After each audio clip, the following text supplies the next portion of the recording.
that the United States of America must arrest Saldico if they really want to expedite their intention and their policy na po ito ng USA to systematically and brick by brick dismantle the ICC. Tinawag na ng USA na ang ICC ay pugad ng mga lunatics and crazies. Hindi ko po salita yan. Yan ay salita ni Secretary Marco Rubio.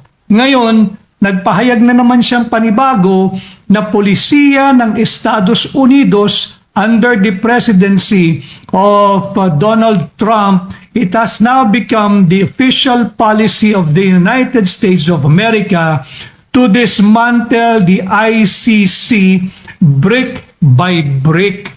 In fact, breaking news mga kaibigan, Attorney Vic Rodriguez sa wakas nagsalita na po.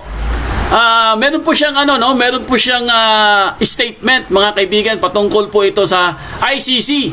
Dahil nabalitaan po natin at nagsalita na rin po ng Amerika at nag-utos na nga si Trump, pati po itong si State Secretary na si Marco Rubio, nagbigay na rin siya ng kanyang pahayag patungkol po sa ICC, na itong ICC po ay punong-puno ng mga baliw, mga siraulo. So ngayon mga kaibigan, may statement po si Attorney Vic Rodriguez. Ang kanya pong sinabi mga kaibigan ay dapat daw arestuhin itong si Saldico. Sino po mag-aaresto, Fudinet? Ang mag-aaresto po mga kaibigan ay walang iba po, ang Amerika. Opo, tama po yung narinig nyo guys. Aarestuhin po si Saldico ng Amerika. Bakit po? Sa gitna po ito ng umano'y sinasabi nilang ICC bribery. Di ba meron nga tayong narinig, di ba? Patungkol po doon sa affidavit ng mga Brave 18 na meron daw suhulang nangyayari sa ICC. Dahil pumunta po mga investigador dito at yun na nga, ayon po sa affidavit, tumanggap sila ng milyon piso po mga kaibigan at converted pa ito into dollars Grabe po. So mga kaibigan, maganda ito guys. Talagang dahil nung isang araw nag-utos na po si President Trump di ba? Matindi po ang kanyang utos mga kaibigan para tuluyan na po i-dismantle, tuluyan na pong ipasara or i-shutdown ang ICC. Dahil po mga kaibigan, hindi po nila ginagalang ang jurisdiction at mga sovereignty po ng mga bansa. Kahit hindi naman nila membro mga kaibigan, ay dinidiin pa rin nila. Kumbaga guys, kahit hindi ka membro at meron pong nangyaring gera at tumulong ka doon sa gera, katulad ng Amerika, tinulungan nila para at least po mga kaibigan masugpo po yung mga kalaban po sa gera, di ba? Ganun naman talaga ang ginagawa ng Amerika. Pero huhulihin pa rin sila guys. Huhulihin pa rin sila ng ICC kahit hindi ka membro. Kaya nagalit sila. Kaya po mga kaibigan, ito pong panukala guys, or ito pong suggestion ni Attorney Vic Rodriguez sa Amerika po, na dapat pong damputin nila or arestuhin nila si Saldico para malaman po mga kaibigan itong di umano'y sinasabi po na ICC bribery. Kasi pwede talaga maging totoo yun di ba? Pwede po talagang maging 100% totoo po yun mga kaibigan, yung sinasabi nilang suhulan na nangyayari. Kasi talagang nakalista yan sa affidavit ng mga Marines ay hindi naman siguro sila magsisinungaling. Dahil isa pong sinumpaang salaysay yan. Galing po mismo yan sa mga personal knowledge po ng mga eyewitnesses itong Brave 18 natin. Di ba kasamang sa palad po mga kaibigan, kahapon po nabalitaan natin na 14 na lang po sila dahil nalagasan po sila ng 4. Pero hindi po tayo nag-aalala dyan, Huwag po kayo mag-alala kasi meron pa tayong 14. At hindi natin alam, sa mga susunod na araw, yung 14 na yan, madadagdagan pa yan. So, magandang balita po ito mga kaibigan. Ito pong statement ni Attorney Vic Rodriguez. Dahil ito po guys, para mapabilis, okay? Para mapabilis po ang pag-dismantle ng ICC. Yes! Kasi po mga kaibigan, pag napatunayan talaga yan, na meron talagang suhulang nangyayari dyan, during that time, Kasi nga, pumunta sila dito Inamin na naman yan. Inamin na po ng palasyo. Di ba? Sino umamin? Si Auntie Claire. Inamin na naman nila yan eh. Ibig sabihin, meron talagang nangyayari mga kaibigan na ayaw lang po talaga nilang i-disclose. Kasi po, nagpapanggap sila guys. Nagpapanggap itong palasyo na wala silang alam. Hindi kami mangingialam dyan dahil wala tayong jurisdiction dyan. Kasi matagal na pong kumalas ang Pilipinas. Pero, meron pala silang underground. Kumikilos pala sila guys, pailalim na hindi natin alam. Itong si Auntie Claire, medyo may pagkasyunga Ay, hindi lang medyo, syunga talaga. Ayun, umaamin, nadulas. So, meron pala talaga silang ugnayan sa ICC. Kaya po mga kaibigan, na-connect po lahat ng itong pangyayari po. Patungkol po ito sa statement ni Attorney Vic Rodriguez. Patungkol po sa di umano'y bribery na nangyayari sa mga investigador ng ICC. So dapat naman talaga mga kaibigan, di ba? Dapat naman talaga guys na matigil na po yung ICC na yan. Dapat naman talaga magsara na sila, mag-shutdown na sila. Kasi biruin nyo despite po sa warning di ba may warning ang Amerika, di ba? Matindi po ang warning ng Amerika, pero despite po sa babala ng United States mga kaibigan ni President Donald Trump, alam mo ginawa ni Bangag mga kaibigan? Alam nyo ang ginawa ni Bangag? Tuloy-tuloy pa rin daw ang pag-aaresto kay Senator Bato de la Rosa. Grabe, ang tapang. Ang tapang mo, Bangag. Di ba? Nasa balita yan, mamaya papakita ko sa inyo. Totoo po yun mga kaibigan. Hindi po nila pinapakinggan ang Amerika. Nagbigay na po ng warning, Ito matinding warning po ito. Hindi po ito basta-basta lang nababala. Kasi ang sinabi po ng Amerika guys, pag hindi nyo sinunod ang aming utos, ay magkakaroon po tayo ng issue. Ano po yung issue na yan? Diplomatic issue po. Lalong-lalo na po yung mga tinutulungan ng Amerika. Kaya Bangag, itigil mo na yan bago pa mahuli ang lahat. So maya po marami po tayong update dyan. Bibigyan ko po kayo ng update po mga kaibigan patungkol po dito sa sinabi po or statement po ni Attorney Vic Rodriguez at patungkol po din ito sa sinasabi po ni Banga guys na patuloy pa rin po hindi daw sila humihinto mga kaibigan sa paghahabol kay Senator Bato de la Rosa. Usapan muna natin mga kaibigan itong kay Attorney Vic Rodriguez kasi napaka-importante po ito. Patungkol po ito sa pag-shutdown po or sa pag-dismantle ni President Donald Trump ng Amerika dahil nag-utos na po siya guys. Patungkol po ito sa pagsasara ng International Criminal Court. Ito po, ipakita ko lang sa inyo para po meron po kayong idea mga kaibigan kasi ang una pong naglabas nito or ang una pong nagbigay ng statement or idea ay walang iba po kung hindi si Attorney Vic Rodriguez. At syempre guys, nagbigay na rin po ng pahayag si Vice President Sara Duterte. Mamaya po ipapakita ko rin sa inyo. Okay? Para po meron din kayong idea mga kaibigan patungkol po dito sa magandang idea ni Attorney Vic. So sa wakas po ito po ipakita lang po natin. Ayan po. Paki-check lang po sa inyong screen mga kaibigan. Ayan, basahin nyo po guys. Ayan pasensya na kayo kasi ang lakas ng ulan okay? Parang parang may background tayong ulan tapos meron pang event So, ang nakalagay po dito mga kaibigan, kung babasahin po natin guys, Rodriguez hinikayat ang US arestuhin si Zaldico sa gitna ng umano'y ICC bribery claim. Ayon kay Rodriguez, makatutulong umano ito sa kampanya ng administrasyong ni US President Donald Trump laban sa ICC. This would swiftly accomplish the order of President Trump to dismantle the ICC brick by brick. Ibig sabihin guys, makakatulong po ito na mapabilis po para sigurado pong masara or ma-shutdown ang International Criminal Court. Bakit po mga kaibigan? Dahil po ito sa bribery. Kasi meron naman talaga tayong katibayan at meron po tayong mga proof dahil meron po tayong eyewitnesses mga kaibigan sa pamamagitan po ng mga Brave 18. Di ba? Kaya po mga kaibigan, magandang pangitain dito guys. Napaka-brilliant talaga ni Attorney Vic Rodriguez, no? Believe talaga ako sa kanya. Napakatalino po niya mga kaibigan. Biruin niyo guys, naisip niya ito ha. At of course mga kaibigan, ang magandang balita guys, ha? Ang magandang balita, umabot na po ito sa international news. Wala ba kayong mga kamay?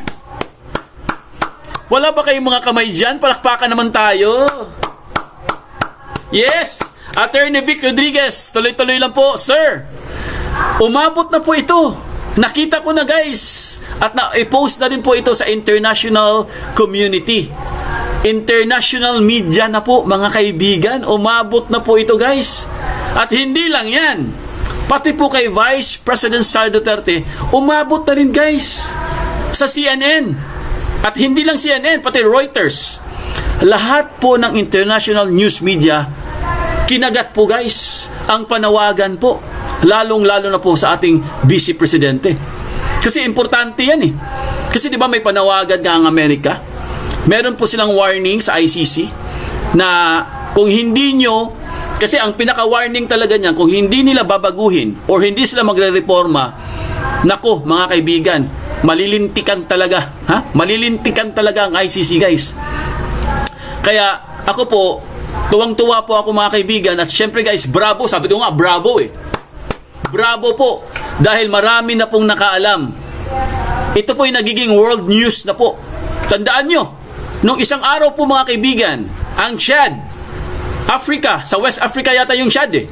Di ba kumalas na sila? At nagkaroon po ng malawakang protesta po sa bandang Europe o kaya Africa guys. At ito po ang kanilang panawagan na talagang kumalas na po sa ICC. Plus, kay BP Sara pa, na umabot na rin po sa international media, international community, ang kanyang panawagan mga kaibigan, na isara na po ang ICC. Pauwi na po si Pangulong Duterte. Ito po, basahin lang po natin ha. Ang nakalagay po dito guys, arestuhin si Attorney Vic Rodriguez, hinikayat ang US sa gitna ng umano'y ICC bribery claim. Nanawagan si dating Executive Secretary Attorney Vic Rodriguez sa Estados Unidos na arestuhin si dating Ako Bicol Party List Representative Zaldico na ani ay maaaring magbigay ng impormasyon kaugnay ng umano'y panunuhol sa mga investigador ng International Criminal Court or ICC. Ayon kay Rodriguez, makatutulong umano ito sa kampanya ng Administrasyong US or America, President Donald Trump, laban sa ICC. This would swiftly accomplish the order of the President Trump to dismantle the ICC brick by brick. Binanggit din ni Rodriguez ang mga naunang aligasyon ni na may perang ipinadaan umano sa dating Senator Antonio Trillanes para sa ICC investigador. Nako, yari ka dito, Trililing. Alam mo, itong si Trililing, malamang ito yung ipapalit, guys. Ha? Malamang si Trililing na yan, ipapalit yan kay Tatay Digong. Ito, starring na starring ang kanyang pangalan. Ulitin ko ha. Binanggit ni Rodriguez doon sa international ha. International po ito guys ha, hindi po ito local. Binanggit ni Rodriguez ang mga naunang aligasyon ni na may perang ipinadaan umano sa dating Senator Antonio Trillanes para sa mga ICC investigador. Nako, yari. Oy, Trililing, magdasal ka na. Baka ikaw na may warrant dyan. Alam nyo guys, bilog ang mundo. Okay? Umiikot ang gulong. Ha? Darating ang panahon mga kaibigan. Believe me guys, darating ang panahon, iikot ang mundo, sila naman po ang makukulong. Kasi hindi po nagbibiro ang Amerika. Kung babasahin niyo po sa CNN guys, ang sinabi po ni President Donald Trump, I am serious to dismantle the International Criminal Court. Ang sabi po ni President Donald Trump, pambabastos sa mga sovereignty ng mga bansa at hindi ginagalang ang jurisdiction. Yun po ang sinabi, mga kaibigan. Talagang grabe po guys. Kaya nga, di ba, meron po tayong balita niyan. Ang Amerika po nag-declare na ng gera sa International Criminal Court. Matatandaang maaring itinanggi ng ICC at ni Trillanes ang naturang aligasyon. Gayunman, iginiit ni Rodriguez na maaring makatulong si Ko sa pagbibigay linaw sa usapin kung iimbestigahan siya ng mga otoridad sa ilalim ng administrasyon ni President Trump. So mga kaibigan, agree po ako dito guys sa suggestion po ni Attorney Vic Rodriguez. Kasi, di ba marami na po nakaalam. Lumabas na po ito sa CNN.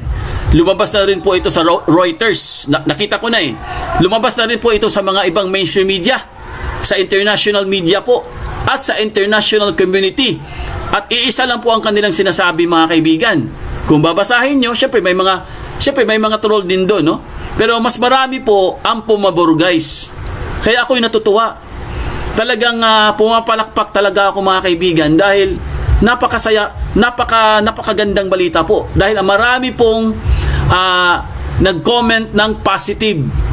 At tinanggap po nila guys itong suggestion ni Attorney Vic Rodriguez. Hindi po nila tinurn down. Tinanggap nila mga kaibigan kasi naniniwala sila guys na itong sinasabi po ni Attorney Vic Rodriguez ay meron pong posibilidad, may probability po na ito po ay magiging 100% magiging evidence para tuluyan na po mag-shutdown or ma-dismantle ang ICC. Kasi po mga kaibigan, sabi ko nga sa inyo guys, ang Amerika hindi yan titigil. Hindi yan titigil. Ito po ipakita ko lang sa inyo to para mabasa nyo po guys. Galing po ito kay Vice President Sara Duterte. Hindi lang po si Attorney Vic Rodriguez ang lumabas po sa international media or sa international community, pati po si Vice Presidente guys. Lumabas na rin po siya mga kaibigan. Ito po, ipakita natin.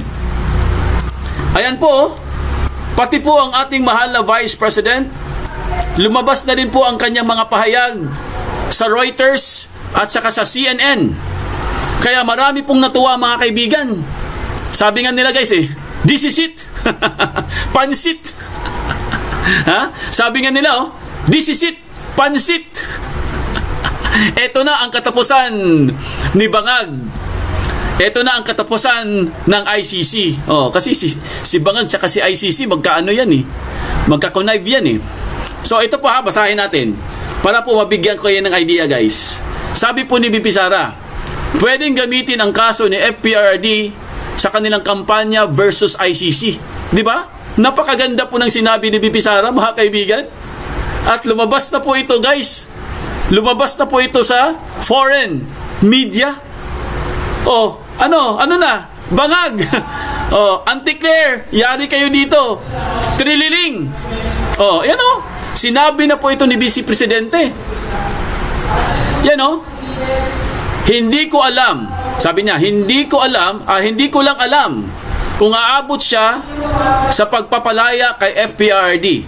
Pero definitely pwedeng gamitin ng Estados Unidos na example ang kaso ni FPRD sa pagiging isang bias political organization ng ICC at not really a court of justice.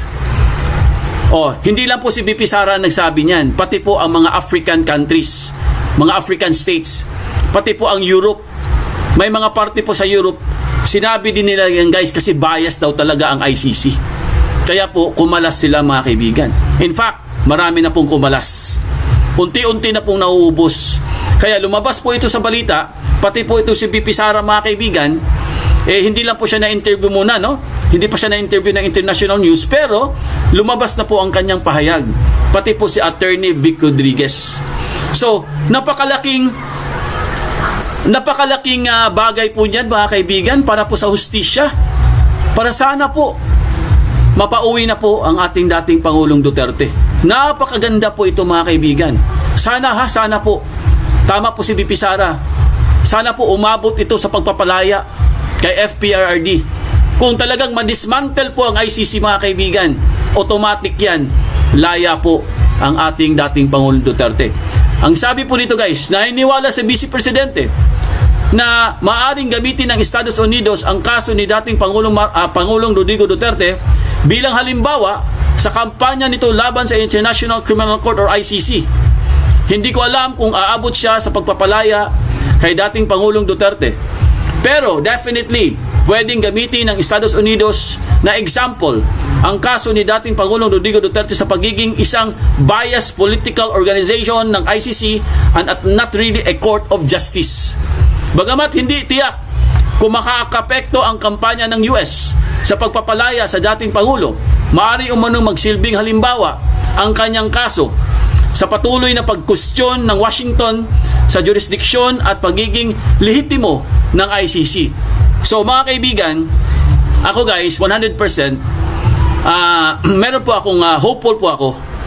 May pag-asa po tayo guys. Para sa akin 100% po may pag-asa po tayo na maibalik si Pangulong Duterte dito sa Pilipinas. Kasi hindi na po ito magtatagal